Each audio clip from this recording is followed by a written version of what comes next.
Hello friends.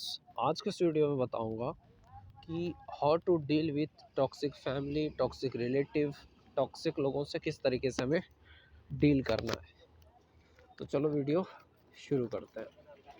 सबसे पहले हमें किसी की बात को दिल पे नहीं लेना है, चाहे वो अच्छाई करे चाहे बुराई करे।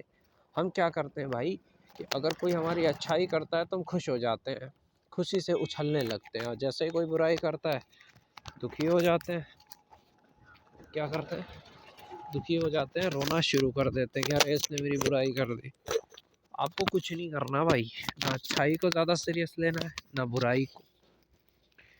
आपको बस न्यूट्रल रहना है, चाहे कोई तारीफ करे चाहे कोई अपमान करे, दोनों में एक जैसा रहना है। तभी जा कर के आप जो है खुश रह सकते हो।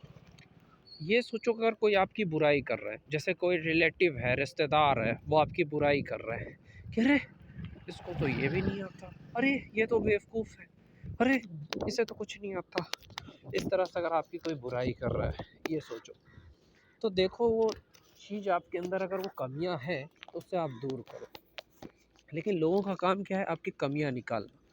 हो सकता है आपके माँ बाप, चाचा चाची, कोई भी दादा दादी, परिवार के लोग की कमियां निकाले भाई, आपकी कमियां निकाले तो आपको उसको ज़्यादा सीरियस नहीं लेना है। ठीक है, निकाल रहे, कमी निकाल ले दो, ठीक है। आपको करना क्या है? देखना है कि वो कमी आपके अंदर है या नहीं है। अगर वो कमी आपके अंदर नहीं है तो कोई बात नहीं, भोगता रहे, ठीक है। लेकिन अगर वो कमी आपके अंदर है तो उसे दूर करने का कोशिश करो। देखो, जब तक तुम अपने परिवार पे डिपेंड हो, जब तक तुम अपनी सोसाइटी पे डिपेंड हो, तब तक लोग तुम्हारा मजाक उड़ाएंगे, तुम्हारी कमियां निकालेंगे। इस चीज़ को समझ लो। अगर कोई कामयाब हो गया तो उसकी लोग कमी नहीं निकालते, निकालते हैं पर उससे कोई फ़र्क नहीं पड़ता, क्योंकि कमी निकालने से ज़्यादा तो उसके चाहने वाले होते हैं, कमी निकालने वाले से ज़्यादा। लेकिन जो नाकामयाब है उसकी सब कमी निकालेंगे। तो इस चीज़ को समझो मेरे भाई कि अगर तुम नाकामयाब हो तो लोग तुम्हारी कमियां भी निकालेंगे, अच्छाइयाँ भी तुम्हारी नहीं दिखती है। जब तुम नाकामयाब होते हो तो लोग को तुम्हारी अच्छाइयाँ भी नहीं दिखती है कि हाँ इसके अंदर अच्छाइयाँ भी है। तो उसको ज़्यादा सीरियस मत लो। नाकामयाब होते हो तो लोग तुम्हारी अच्छाइयाँ भी नहीं देखते हैं, कहते हैं अरे इसके अंदर तो कमी आई है तो बेवकूफ़ है। मान के चलो अगर तुमने सफलता प्राप्त कर ली, तुम कुछ बड़े इंसान बन गए, यूट्यूबर बन गए, बहुत सारे फॉलोअर्स हो गए, या तुम कोई क्रिकेटर बन गए, कोई सिंगर बन गया, कुछ भी बन गए, तुम बड़ा आदमी बन गए, तो जो लोग कल तक तुम्हारी कमियां निकाल रहे थे वही लोग तुम्हारी तारीफ़ करेंगे। इसलिए लोगों की बुराइयों से, लोगों की इंसल्ट से कभी भी घबराओ नहीं। कर रहे हैं करने दो यार, लोग बुराई कर रहे हैं करने दो। तो लोगों की बुराई से कभी मत डरो कि हाँ कौन तुम्हारी बुराई कर रहा है कौन अच्छाई कर रहा है, उसको ज़्यादा सीरियस भी मत लो, अपना काम करते रहो। देखो, मैं तुम्हें बताता हूँ, मेरी भी बहुत सारी इस तरह की प्रॉब्लम में मैं भी हूँ, ठीक है। मेरे भी एक चाचा है जो हमेशा मेरी बुराई करते हैं, हमेशा मेरी कमी निकालते हैं। तो अब मैं तुम्हें कहता हूँ तो मैं क्या उनसे लड़ता हूँ? या मेरे भी कुछ रिश्तेदार है, मेरे एक मौसा जी है, उनके पास में गया था, मौसी भी मुझे कहती रहती बेवकूफ़ है, उसका बेटा भी कहता है अरे कुछ नहीं आता। गया था उनके पास, रिश्तेदार के पास रहने, तो उसने भी मुझे कहा तुम्हें तो एप्लीकेशन लिखना नहीं आता। मेरे मौसा जी खुद एक शराबी, जिनको नाम लिखना भी नहीं आता, मुझे कहते हैं कि तुमको एप्लीकेशन लिखना नहीं आता है। मुझे नहीं आता था, मैंने सीखा, लेकिन उसने मेरी बहुत सारी बुराई करी कि अरे तू तो पढ़ा लिखा नहीं है, क्या कर रहा है ये वो, तू तो तैयारी कर रहा है कंपटीशन की, तू तो कुछ नहीं जानता। अभी देखो वो खुद क्या है, वो खुद क्या है मेरे भाई, वो खुद एक भंगी है, उसको खुद नाम लिखना नहीं आता, शराबी है, और वो कह रहा है मुझे कि तुम्हें कुछ नहीं आता। मुझे गुस्सा आया, मैंने फ़ोन तोड़ दिया था। फिर मैंने रियलाइज़ करा नहीं नहीं, इस शराबी की बात को दिल पे क्या लेना, और फिर मैंने एप्लीकेशन लिखना सीखा।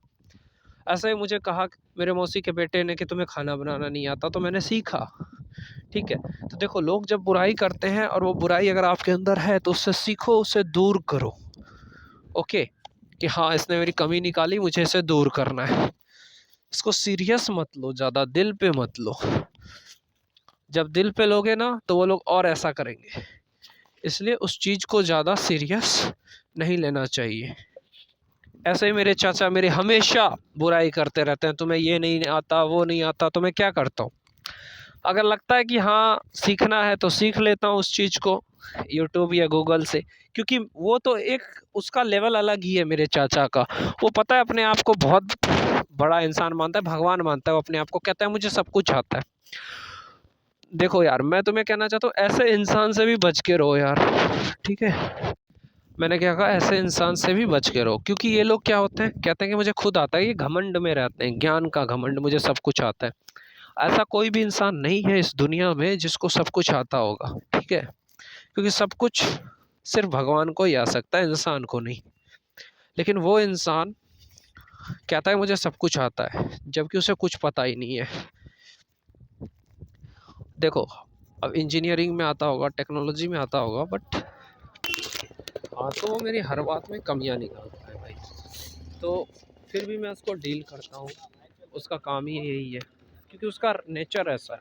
वो अपने को सोचता है कि मुझे सब कुछ आता है। ऐसा थोड़ी है कि तू भगवान है कि तुझे सब कुछ आता है। ऐसे कई सारे होंगे आपके भी, हो सकता है आपका फादर हो ऐसा, आपके अंकल हो ऐसा, जो ये सोच रहा हो कि वो सब कुछ जानता है। ऐसा थोड़ी होता है, हर कोई हर चीज़ नहीं जान सकता। जैसे कोई कॉमर्स का स्टूडेंट है, उसको साइंस के बारे में ज़्यादा नॉलेज नहीं होगा, तो मुझे बोलेगा तुझे टेक्निकली चीज़ नहीं आती है। अरे भाई, तूने इंजीनियरिंग करी है, तुझे आती है, मुझे नहीं आती, मैंने इंजीनियरिंग नहीं करा है। अब तू मुझे बोलेगा कि तुझे टेक्निकल चीज़ नहीं आता, पर जो चीज़ मुझे आती है ना, वो तुम्हें नहीं आती। भगवान ने सबको यूनिक बनाया है। ऐसा कोई भी नहीं है जिसको कुछ ना आता हो। सबको सब कुछ नहीं आता, लेकिन कुछ ऐसी चीज़ें हैं जो मुझे आती है, तुम्हें नहीं आती, जो तुम्हें आती है मुझे नहीं आती। ऐसा नहीं है कि सब कुछ उसे भी आती है, और वो घमंड में चूर है कि मुझे सब आता है। ओके, यही सारी चीज़ें हैं जिसकी वजह से वो सोचता है मुझे बहुत कुछ आती है। और वो क्या करेगा, उसकी एक और आदत बहुत ख़राब है, नीचा दिखाना, बात बात पे गुस्सा करना, वो भी मेरे पे, क्योंकि मेरे पास जॉब नहीं है ना इसलिए। और मेरे बड़े चाचा का बेटा, उसको कुछ बोल के देखे, क्यों? क्योंकि उसके पास जॉब है। तो लोग भी क्या करते हैं ना, यहाँ जो सीधे लोग हैं ना, उसी को नीचा दिखाएंगे, यही करते हैं लोग। तो मैं यही कहना चाहूँगा आप लोग से, अगर आपकी भी फैमिली इस तरह से टॉक्सिक है, आपका हस्बैंड टॉक्सिक है, आपकी परिवार टॉक्सिक है, तो कोई स्किल सीखो, कंप्यूटर सीख लो, ITI कर लो, डिप्लोमा कर लो, कोई भी कोर्स ऐसा कर लो 2 साल 1 साल का, जिससे कि खुद के पैसे कमा सको। आप उनसे लड़ नहीं सकते, उस एनवायरनमेंट में रहोगे तो रोज़ रोज़ वो ऐसा ही करेंगे। मधुमक्खी के पास जाओगे तो वो काटेगा ही। इसलिए कह रहा हूँ भाई कि तुम कोई स्किल सीखो, कोई कोर्स करो, जिससे कि तुम्हें अच्छे खासे पैसे कमा सको और उस जगह से हट जाओ। क्योंकि जब तक तुम ऐसे लोगों के साथ रहोगे, दुखी रहोगे। जैसा इन्वायरमेंट होगा वैसे ही तुम बन जाओगे। अगर गलत इन्वायरमेंट में ज़्यादा रहोगे तो कभी कामयाब नहीं हो पाओगे। जिस जगह पे अपॉर्चुनिटी नहीं है, लोग अच्छे नहीं है, वहाँ पे कामयाबी नहीं मिलेगी। इसलिए अगर तुम्हें कामयाब होना है, खुश रहना है, तो वैसे घटिया लोगों से दूर हो जाओ। कोई स्किल सीखो, पैसा कमाओ, वहाँ से हट जाओ, किराए लेके घर लो और वहाँ आराम से शांति शांति खुशी खुशी रहो। कि उस इंसान के साथ जब तक रहोगे ना तुम, जो घटिया इंसान है, तब तक तुम दुखी ही रहोगे। ज़िंदगी में ना शांति मिलेगी, ना सफलता। पढ़ाई करने में भी डिस्टरबेंस होगा, डिमोटिवेट करेंगे लोग, जब तक आप गांव में हो, समाज में और परिवार में हो। तुम्हें IAS बनना है, तुम्हें PCS करना है, कोई भी करना है, कुछ भी बनना है भाई, तो घर से दूर रहना होगा। जैसे भगवान श्री राम भी वनवास गए थे। घर को छोड़ना नहीं कह रहा हूँ भाई, लेकिन कुछ दिन के लिए घर से दूर हो जाओ। दूर होने का मतलब है खुद के पैसे कमाओ, कोई स्किल सीखो, डिप्लोमा, ITI या कंप्यूटर कोर्स करो, जिससे कि पैसा कमा सको। और अपने पैसे कमा करके किसी शहर में किराए लेके घर रहो, अपने पैसे से खाना खाओ, अपने पैसे से कपड़े पहनो, दिन में काम करो, रात को पढ़ाई करो, या जो भी करना है, जो भी तुम्हारा सपना है। धोनी दिन में काम करता था TC का, रात में क्रिकेट खेलता था, वैसे ही तुम्हें कोई स्किल सीख करके पैसा कमाना है और उस पैसे से दिन में काम करो, रात में अपना पढ़ाई करो। लोग कहते हैं हमें पढ़ाई में डिस्टर्ब करते हैं घर वाले, क्योंकि उनके साथ रहते हो ना भाई, इसीलिए। अगर ज़िंदगी में खुश रहना चाहते हो, मैं यही कहूँगा, तो परिवार समाज सबको छोड़ के अकेले रहो, किराए लेके घर, और अपना पैसे कमा करके तैयारी करो। कोई भी डिस्टर्ब डिमोटिवेट तभी करेगा जब आप उनके साथ रहोगे, और जब खुद के पैसे कमा करके तुम कुछ करोगे, किसी का बाप भी तुम्हें नहीं रोकेगा।